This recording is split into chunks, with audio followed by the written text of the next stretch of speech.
नमस्कार। आज दिल में लग गई है। सुबह से दिमाग घूम रहा है एकदम सुन सुन के।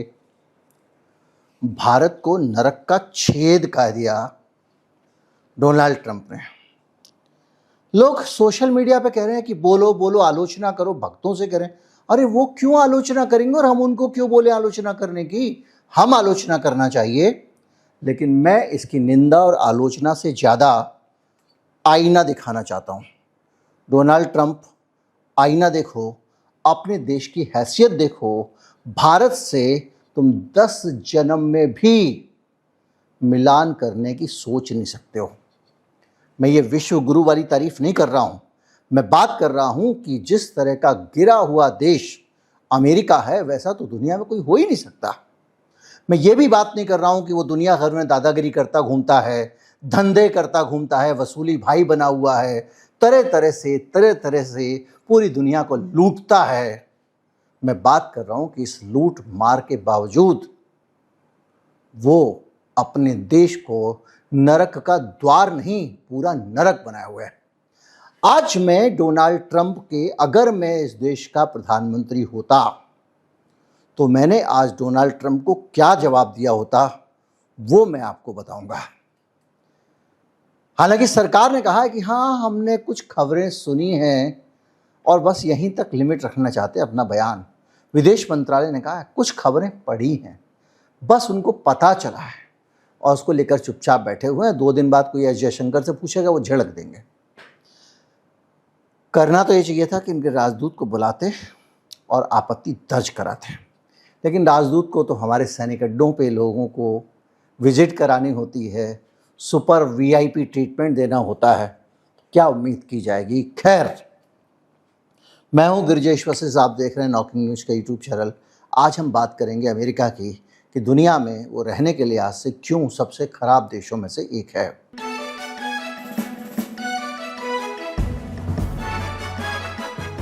सबसे पहले तो ये कांड क्या हुआ है। क्या डोनाल्ड ट्रंप ने कुछ कहा है? नहीं कहा है। दरअसल वहाँ पे एक टीवी कमेंटेटर हैं, माइकल सैवेज, जैसे हम यहाँ पे अपना प्रोग्राम करते हैं। उन भाई साहब ने कुछ ज्ञान दिया।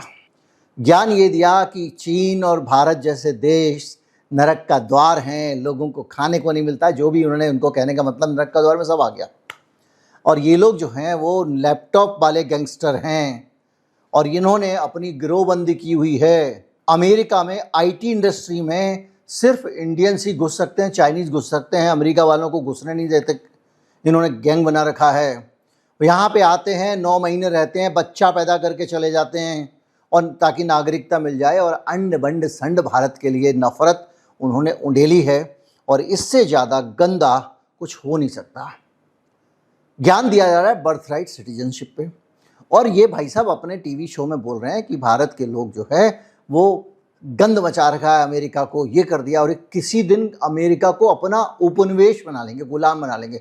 जैसे ईस्ट इंडिया कंपनी यहाँ आई थी, जब भारत जाके वहाँ पे वो व्यापार करने वाले आते हैं, हम नौकरी करने वाले हैं। ये सब वो अंडवंड बोल रहा है, मूर्ख कहीं का। उस मूर्ख की मूर्खता मैं इसलिए कह रहा हूँ क्योंकि हमारे यहाँ भी वो कैप्टन गौरव, पता नहीं इस तरह के नाम के 10, 15, 25, 50 लोग हैं जो पूरे दिन इसी तरह से कॉन्स्पिरेसी थ्योरी गाते रहते हैं।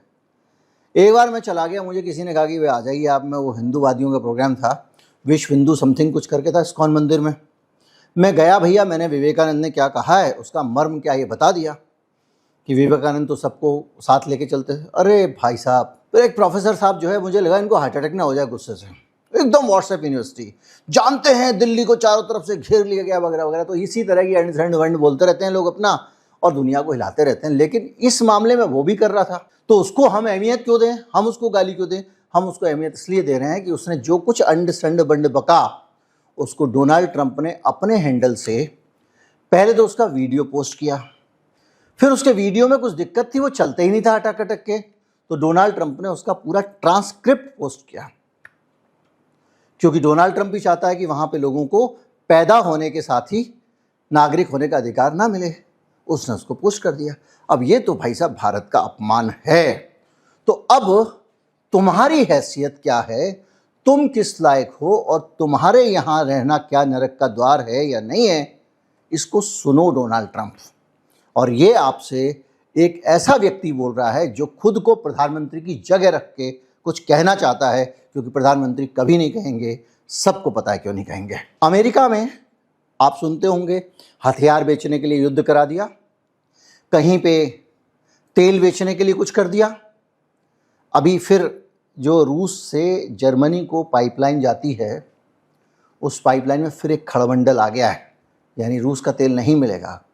अब कई तरह की जानकारियां हैं, अभी इन्वेस्टिगेशन चल रही है। कुछ लोगों का कहना है कि यूक्रेन ने उस पाइपलाइन को नष्ट किया, उससे दिक्कत हो रही है। अजरबैजान ने इसका कंफर्मेशन कर दिया है, अभी कंफर्म हो रहा है। तो जैसे ये होगा, डोनाल्ड ट्रंप फिर अपना तेल बेचेगा। हार्मुज का ब्लॉकेड हुआ, डोनाल्ड ट्रंप ने महंगे दाम पे अपना तेल बेचना शुरू कर दिया। उसने पहले भी रूस पे प्रतिबंध लगाया, अमेरिका ने, बाइडन ने, और बहुत सारा तेल यूरोप को मनमाने दाम में बेचा। तो ये जो करके दुनिया भर से लूट के पैसा लाते हो, इस पैसे से तुम्हारे देश के नागरिकों को क्या मिलता है? दुनिया का सबसे घटिया उदाहरण है जिसमें सरकार, सारा सिस्टम, सब लोग उद्योगपतियों के लिए काम करते हैं, चोरों के लिए काम करते हैं, कैपिटलिस्ट लॉबी के लिए काम करते हैं। हमारे यहाँ एक अडानी अंबानी की बात करते हैं, वहाँ 50 अडानी अंबानी हैं। सरकार जिनके ना इशारे पे ताता थैया कर रही होती है। सबसे बड़ी $30 ट्रिलियन की अर्थव्यवस्था है, 2490 लाख करोड़ रुपए की, और दुनिया की जीडीपी में उसकी हिस्सेदारी 26% है। हर साल सैकड़ों अरब डॉलर पैसा अमेरिका में विदेशी निवेश होता है। स्टॉक मार्केट रिकॉर्ड हाई के आसपास चल रहा है। आसमान से भी ऊपर ग्रोथ चल रही है, पर ये ग्रोथ का फ़ायदा उन 10-20% लोगों को ही हो रहा है। सिर्फ 10-20% लोगों को। अमेरिका वैसा ही गरीब है जैसे हमारे यहाँ पे 10-20% लोग रिच हैं, बाकी गरीब हैं। हमारे यहाँ मॉल देखोगे, साउथ दिल्ली में चले जाओ, बड़े बड़े बाजार देखोगे, शोरूम देखोगे, समृद्धि ही समृद्धि दिखेगी, लेकिन आम नागरिक भीख के अनाज में। हालांकि वो उसका अपना पैसा है, अपना हक है उसका इस देश पे, फिर भी खैरात के अनाज पे ज़िंदगी काट रहा है। 80 करोड़ लोगों का आंकड़ा खुद सरकार ने दिया है। हालत ये है कि अमेरिका इस समय, आज के हाल भी अगर आप देखोगे, लोग परेशान हैं, लोगों के पास खाने को नहीं है। किस लिए खाने को नहीं है? मैं आपको वैसे तो वीडियो बना बना के बताता रहता हूं, लेकिन ये जानिए, एक सामान्य अमेरिकी परिवार को अपनी ज़िंदगी जो पहले थी वैसी ही ज़िंदगी चलाने के लिए $15,400 चाहिए, यानी 12,70,000 रुपये महीने। हाँ, एक महीने का खर्चा चलाने के लिए। उसके खर्चे बढ़ते जा रहे हैं। हाउसिंग का खर्चा 5 साल में 33.9% बढ़ गया है। यानी जो मकान 5 साल पहले लिया था आपने और उसकी जो किस्तें दे रहे थे, वो आपकी 33% बढ़ गई, बल्कि 34%। ग्रॉसरी, खाने की रोटी वोटी 25% बढ़ गया। ये आदमी नरक का द्वार बोल रहा है। जवाब दो ट्रंप साहब, और ट्रंप के लोगों, और ट्रंप के चमचों, और वो जो मंदिरों में आरती उतार रहे थे तुम लोग, या कथा कर रहे थे, खुशियां मना रहे थे, तुम जवाब दो। तुम्हारे देश को नरक का द्वार कहा उसने, हेल होल। और बहुत अश्लील उपमा है इसमें, जिसका मैं जिक्र करना नहीं चाहता हूं। नरक के द्वार तक ही ठीक है। हेल्थ इंश्योरेंस 22.8% बढ़ गया है, चाइल्ड केयर 39% बढ़ गया है, और कार इंश्योरेंस 41%। ये हालत है। मतलब अमेरिका का आदमी लुटे जा रहा है, उद्योगपति लूटे जा रहा है। डोनाल्ड ट्रंप चोरी करने में लगे हुए हैं, माल बटोरने में लगे हुए हैं, भ्रष्टाचार में लगे हुए हैं। उसके बारे में भी बात करेंगे। एक मध्यम वर्गीय परिवार चलाने के लिए अमेरिका में $1,12,131 चाहिए, यानी 93 लाख रुपए। असली मध्यम वर्गीय जो है वो करीब $87,000 जो है उसकी आय है, यानी 72 लाख रुपए की। यानी 72 लाख रुपए महीने की इनकम है, 93 लाख रुपए का खर्चा है। ये मिडिल क्लास की हालत है तुम्हारे देश में। नरक का द्वार बोल रहे हो। उसके तनाव, उसकी परेशानियां, उसकी समस्या समझ सकते हो। अफोर्ड ही नहीं कर पा रहा है। ऐतिहासिक रूप से आय का 5 गुना कीमत हो गई है घर की, और घर की कीमतें दुगनी तेजी से बढ़ी हैं। 75% लोग अपने लिए घर नहीं खरीद सकते हैं डोनाल्ड ट्रंप के देश में।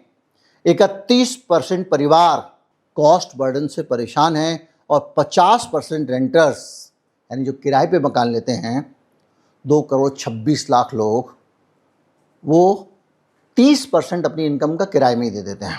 असली मार लो इनकम पर है। 95% ज़रूरत में खर्च कर ले रहे हैं। इसके साथ साथ सिस्टम के लेवल का संकट है। 40 लाख अमेरिका के घर कमी से जूझ रहे हैं, उनके पास पैसे नहीं है। और अभी ये जो पैसा डोनाल्ड ट्रंप ने जो टैरिफ के नाम पे वसूला था, ये पैसा वापस आएगा इसकी उम्मीद बंधी थी। उससे पहले डोनाल्ड ट्रंप ने खर्चा बढ़ा दिया ईरान में पंगे करके। हर राज्य में दबाव है। किराएदार अपनी आय का जो 30% मैंने बताया था एवरेज तक, कई राज्यों में 60% तक खर्च कर रहे हैं। घर तो खरीद ही नहीं सकते हैं। अमेरिका में लोग सड़क फुटपाथ पे रह रहे हैं। फुटपाथ पे सड़क पे रहने वाले लोगों की संख्या, सोते समय रात को फायर ब्रिगेड आके उनके ऊपर पानी डालती है, करीब 7,70,000 है, जो रिकॉर्ड है। करीब 18% लोग एक साल में घरों में रहते थे, फुटपाथ पे आ गए हैं। बच्चों वाले परिवार जो थे वो 39% बढ़ गए। जो लोग मतलब घर किराए पे लेके रहते थे, वो सड़क पे नीले टेंट वेंट लगा के, तंबू लगा के, वहाँ झुग्गियाँ भी नहीं होती हमारे तरह, एक ऊपर मोमजामा लगा लिया, कुछ सो गए, पुलिस वाला आया भगा दिया, और इस तरह से चल रहे हैं। और वर्किंग होमलेस बढ़ते जा रहे हैं, मतलब ऐसे लोग जो नौकरी कर रहे हैं और होमलेस भी हैं। अमेरिकी उपभोक्ता ऊपर से दिख रहा है, अंदर से टूट रहा है। रिटेल ग्रोथ 3 से 4% की चल रही है। कार्ड का खर्च 4 से 6% है। ये अभी का है मामला। मतलब कार्ड से भाई साहब सामान खरीद खरीद के कर्जा मोल ले रहे हैं और अमीर तेजी से बढ़ता जा रहा है, गरीब कमज़ोर होता जा रहा है। यानी अगर आप देखें तो पूरा का पूरा अमेरिका इस वक्त नरक बना हुआ है, नरक का द्वार का भी बाप। और डोनाल्ड ट्रंप बैठ के बकवास कर रहा है। भ्रष्ट आदमी और भ्रष्ट इसकी पूरी की पूरी व्यवस्था। मैं आपको उदाहरण देता हूँ। एक नेवल चीफ है वहाँ का, अमेरिका का। उस नेवल चीफ ने को आज इन्होंने धक्के मार के नौकरी से निकाल दिया। क्यों निकाल दिया? उससे पहले कहानी सुनते हैं। रोज का खर्च अंडे में पिछले कुछ सालों में 100% बढ़ गया। यानी पहले जो अंडे उनको मिलते होंगे महीने में 200 रुपए के, वो 400 के मिल रहे हैं। दूध 30%, ब्रेड 25%, ट्रांसपोर्ट लगातार महंगा हो रहा है। बेरोजगारी बढ़ती जा रही है, 4.4% बेरोजगारी। नौकरी की वृद्धि उस रफ्तार से नहीं है। अगर देखा जाए तो इस वक्त अमेरिका भारत के मुकाबले ज़्यादा बुरी हालत में है। अब आप कहोगे कि भाई डोनाल्ड ट्रंप ये एक बात तो सही कह रहा है कि भारत के लोग वहाँ की नागरिकता को मरे जाते हैं। क्यों मरे जाते हैं इसको भी समझें। जो मैंने कहा कि 20% लोगों के पास पैसा है, ये 20% लोग कौन हैं? ये 20% लोग वो लोग हैं जो उद्योगपति, अमीरों और पूंजीपतियों का खजाना भरने में काम करते हैं। ये मेहनत करके कामकाज करने वाले लोग तो हैं ही। मोटे मुनाफे की कमाई करवाने वाले पूंजीपति के एजेंट भी हैं, जैसे मैनेजर्स होते हैं, जैसे कंपनियों में वाइस प्रेसिडेंट होते हैं, जैसे सीईओ होते हैं। ऐसे ही आईटी प्रोफेशनल होते हैं। एक आदमी सॉफ्टवेयर बनाता है और अगर वो तनख्वाह वहाँ से ले रहा है $1000, तो $10,000 का सॉफ्टवेयर बना के दे देता है। इसलिए उनको काम मिल रहा है, और किसी वजह से काम नहीं मिल रहा है। ये लोग उसी 20% में शामिल हैं। अमेरिका के मूल निवासी 4.4% लोग ऐसे हैं जो 2 नौकरियां कर रहे हैं पेट पालने के लिए। यानी इधर जॉब करके आएगा, फिर दूसरी जगह काम करेगा पार्ट टाइम। कहीं तो डिलीवरी बॉय का काम कर रहा है, कहीं पिज्जा बांट रहा है, कहीं कुछ कर रहा है। ये देश ऐसे चल रहा है, ये बातें कर रहा है। और इनकी कमाई, इनका जो नेवी चीफ था, इनका एक नेवी चीफ था जॉन फेलन। नेवी चीफ का मतलब हमारे यहाँ की तरह सेना प्रमुख नहीं होता, वायुसेना प्रमुख। उनके यहाँ वो एक तरह का मंत्री होता है, सेक्रेटरी ऑफ नेवी। ये मंत्री महोदय जो है, ये मंत्री महोदय एक प्रोजेक्ट पे काम कर रहे थे जो लाखों डॉलर का प्रोजेक्ट था, लाखों करोड़ डॉलर का। इस प्रोजेक्ट में वो सीधे डोनाल्ड ट्रंप से डील करते थे। प्रोजेक्ट क्या था? प्रोजेक्ट क्या था? ऐसे समुद्री जहाज बनाना जो आधुनिक हो। अभी जो आप देख रहे हैं ना कि वहाँ पे आ गया जॉर्ज डब्ल्यू बुश आ गया, ये आ गया, ये तो हैं ही इस तरह के कैरियर बना जो आधुनिक हों। उनका डिजाइन उनको बनाने का सिलसिला चल रहा है, और जब वो चला रहे थे तो वो बार बार जो है वो ऊपर जाके सीधे डोनाल्ड ट्रंप से डीलिंग करना, और वहाँ के रक्षा मंत्री पीटर हेगसेट जो है उनको ये पसंद नहीं आ रहा था, क्योंकि वो यहूदी लॉबी वाले हैं। आप जानते हैं, यहूदी नहीं कहना चाहिए, वो कुल मिला के इजराइल लॉबी वाले हैं। और ये भाई साहब जो हैं, ये आपको पता है अभी भी कितना आग उगल रहे थे अब ईरान युद्ध के दौरान। रक्षा मंत्री है वहाँ के पीटर हेगसेट, उससे कह रहे थे तुम मुझसे बात करो, मुझसे डील करो, मुझसे जहाज के डिजाइन डिस्कस करो, मुझसे आइडिया डिस्कस करो। डोनाल्ड ट्रंप से वो सीधे डिस्कस किया जा रहा था। डोनाल्ड ट्रंप तो आपको पता है किसकी हुई बुड्ढी है। ये आदमी लगातार डोनाल्ड ट्रंप के साथ टच में रहा, और पीछे से फिर इनकी पावर कम करनी शुरू कर दी। पीटर हेगसेट ने क्या किया, इनके अंडर में 2 आदमी लगा दिया, और उन 2 आदमियों को प्रोक्योरमेंट का काम दे दिया, ताकि ये जो मोटी डील है, ये मोटी डील वो आदमी ना कर पाए, और उसको परेशान करना शुरू कर दिया। और उसमें बड़ी बड़ी जो शिप बिल्डिंग कंपनियां हैं, सबमरीन कॉन्ट्रैक्टर्स हैं, डिफेंस इंडस्ट्री है, इसके साथ डील करने का काम जो वो आदमी कर रहा था, उस काम को उससे ले लिया गया। कहा गया इसकी रफ्तार ठीक नहीं है, थोड़ा स्लो काम कर रहा है, कंट्रोल नहीं है, क्योंकि वो पीटर हेगसेट को कुछ समझता नहीं था। और कहा जाता कि पेलन सीधे डोनाल्ड ट्रंप से बात कर रहा है तो उसको बाईपास कर रहा है। तो ये जो बैटलशिप का आइडिया है वो सीधे वो डोनाल्ड ट्रंप को दे रहा था। अब हुआ ये कि ये एक बड़ा कन्फ्लिक्ट बन गया। कन्फ्लिक्ट बनते बनते डोनाल्ड ट्रंप को एक कान भरने लगे बहुत सारे लोग।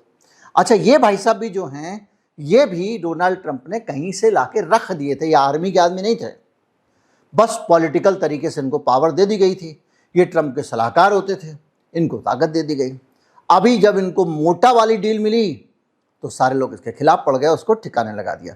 अब आप सोचिए कि इस पूरे मामले में क्या आपको लगता है कि ईमानदारी के कारण उनको निकाला गया? सीधी सी बात यह है कि ट्रंप के साथ सीधा संबंध, और वो मारे लागू जो है डोनाल्ड ट्रंप का पूरा जहान है। एक वहाँ के वो विजिटर थे, एप्स्टीन भी वहाँ गए हुए हैं, और वहाँ बार बार इंटरेक्शन करते थे, और वारशिप के मुद्दे पे डायरेक्ट टैक्सिंग करते थे। बस हेगसेट को लगा कि ये भाई साहब लाइन ऑफ कमांड तोड़ रहा है, और ये इंस्टीट्यूशनल हायरार्की वगैरह वगैरह का मसला है। कुल मिला के उसने अपना काम कर दिया। अब उनके नीचे बहुत सारे लोगों को घुसाया गया, ये किया गया, लेकिन हेगसेट जो है वो भी ऐसे ही हैं, लेकिन उनकी सेटिंग ज़्यादा। हेगसेट आपको याद है भाई साहब बैठ गए एकदम व्हाट्सएप ग्रुप पे कुछ कुछ बात किए जा रहे हैं, वो पूरा दुनिया को पता चल रहा है। सुरक्षा नीति अमेरिका की बड़ा विवाद उठा था। तो JD Vance, Rubio, Dan Caine और डोनाल्ड ट्रंप, इन चारों को उसने सेट करके रखा हुआ हेगसेट ने। तो अचानक पेलन को हटा दिया। ये तो एक उदाहरण है। अब एक दूसरी कहानी सुनिए जिसमें थप्पड़ों से भरी हुई कहानी है, और इस कहानी के बाद डोनाल्ड ट्रंप भारत को नरक बताना भूल जाओगे, भले ही आपने किसी का किया होगा, क्योंकि तुम तो नरक का द्वार नहीं, नरक ही हुआ साक्षात। तुम्हारे देश में घोटाले घोटाले हो रहे हैं। डोनाल्ड ट्रंप की पूरी टीम काबिलियत से ज़्यादा पर्सनल सेटिंग से बनी हुई है। जेरेड कुशनर के बारे में मैं कई वीडियो बना चुका हूँ, कई किस्से सुना चुका हूँ, जो डोनाल्ड ट्रंप के दामाद हैं, और उनके पास में अभी हाल में वहाँ पर संसद में मामला उठा है। एरिजोना की सांसद हैं यास्मीन अंसारी, ईरान के मूल की हैं। उन्होंने एक भाषण दिया जो बुरी तरह से वायरल हो रहा है, क्योंकि उसमें अमेरिका के करप्शन की हकीकत है। बताया गया कि डोनाल्ड ट्रंप का जो दामाद है जेरेड कुशनर, इसका अपना रियल एस्टेट का कारोबार घुसा हुआ था, कुछ चल नहीं रहा था वगैरह वगैरह। और कुशनर को, जिसका कोई रिकॉर्ड नहीं, ना तो मिलिट्री का रिकॉर्ड, ना ब्यूरोक्रेसी का रिकॉर्ड, ना पॉलिटिकल रिकॉर्ड, उसको डोनाल्ड ट्रंप ने बुला के रख लिया। यहाँ तक कि उसकी सुरक्षा जांच तक नहीं हुई है कि वो आदमी किसी देश से तो नहीं मिला हुआ है। और जो टॉप की डील होती है दुनिया में, नेगोशिएशंस होते हैं, उसमें डोनाल्ड ट्रंप उसको भेजता है। अभी ईरान के साथ जो डील हो रही है उसमें भी जेरेड कुशनर आया हुआ है। हैसियत क्या है? डोनाल्ड ट्रंप के दामाद। और वो हर जगह जाके वो अपनी सेटिंग करता है, अपने फ़ायदे की बात करता है। और उसने सऊदी अरब से $20 अरब और दूसरे गल्फ़ कंट्रीज से भी बहुत सारे पैसे मांगे हैं। और इसको इस सांसद ने कहा कि ये नंगा और बेशर्म भ्रष्टाचार है। डोनाल्ड ट्रंप का दामाद जाके देशों से पैसे मांगे और ये बिना अनुभव के विदेश नीति संभाल रहा है और डील कर रहा है, ये आरोप उसके ऊपर लगा। इसमें कहा गया कि ईरान और अमेरिका के बीच नाजुक सीज फायर के बीच डोनाल्ड ट्रंप के दामाद जेरेड कुशनर की भूमिका जांच के दायरे में आई है। डेमोक्रेट यास्मीन अंसारी ने आरोप लगाया कि कुशनर जिन विदेशी सरकारों से निगोशिएट किया उनसे ही अरबों डॉलर मांगे, मतलब सरकार की तरफ से डील करने जहाँ गए वहीं की सरकार से पैसे मांग लिए। तो डोनाल्ड ट्रंप ने दामाद को वसूली भाई बना के रखा हुआ है, ऐसा लगता है मुझे। और इस मामले में तमाम सारा इसमें चीज़ें हुई और इसमें एक चीज़ और भी है, उसमें बड़ा आपत्तिजनक टिप्पणी की है और वो टिप्पणी की है सऊदी अरब के क्राउन प्रिंस की तरफ के बारे में कि उनके वेल्थ फंड से कुशनर को 2 अरब डॉलर मिले हैं। 2 अरब डॉलर वेल्थ फंड से उसने दे दिए, यानी अय्याश राजा टाइप के जो लोग हैं उनके साथ में पर्सनल बातचीत करता है, मतलब व्हाट्सएप पे बात करता है, किसी ऑफिशियल चैनल से बात नहीं होती है, उनके संपर्क में रहता है। तो अमेरिका को वसूली भाई चला रहा है और इससे अब ये लगने लगा है कि जब कुशनर आया था तो हो सकता है ईरान से लगातार कुछ फाइनेंशियल डील कर रहे हों, इधर आ जान दो, जाओ तुम ये कर लो, जाओ तुम फला कर लो, जाओ तुम खोल दो हारमुज और फला चीज़ कर लो, जो ईरान ने उनको मंजूर नहीं किया। तो कुल मिला के एक बेशर्म दुनिया का प्राणी है डोनाल्ड ट्रंप, नरक का कीड़ा है। उसने अपने देश में जो नरक बनाया हुआ है उसके बारे में मैंने आपको बताया। आदमी भूखा मर रहा है, सड़कों पे रह रहा है, खाने को नहीं है, नौकरी नहीं है, कर्ज में दबा हुआ है, नौकरी का भरोसा नहीं है। उद्योगपति अमीर उसके दोस्त सब लूट रहे हैं, लूट लूट के पैसा बना रहे हैं। वो पूरी दुनिया में अमेरिका की फौजों का इस्तेमाल अपने उद्योगपतियों का खजाना भरने में कर रहा है, अपने दामाद का इस्तेमाल अपना खजाना भरने में कर रहा है, अपने मंत्रियों को भी जिनकी रफ्तार अच्छी नहीं होती है हटा देता है। और ये आदमी भारत को नरक का द्वार कह रहा है। माफ नहीं किया जा सकता। जिनको माफ करना है करें, मेडल पहन ले, जाके सेल्फी ले लें, मेरा दोस्त बोले, जो बोलना है बोलें। और मैं जानता हूं कि डोनाल्ड ट्रंप कल के दिन एक नेता की तारीफ कर देगा, बहुत अच्छे हैं, और फिर वही जो मंडली है जो मंदिरों में पूजा कर रही थी, जो डोनाल्ड ट्रंप के बनने पर उत्सव मना रही थी, वो भजन करने लगेगी, मंजीरे बजाने लगेगी, डांस करने लगेगी, भारत का अपमान कर दे, बस एक नेता की तारीफ कर दे। यही स्थिति है इस देश में। इस वीडियो को तो पहुंचा जरूर दीजिएगा, सबके पास पहुंचाना है। नमस्कार, जय हिंद।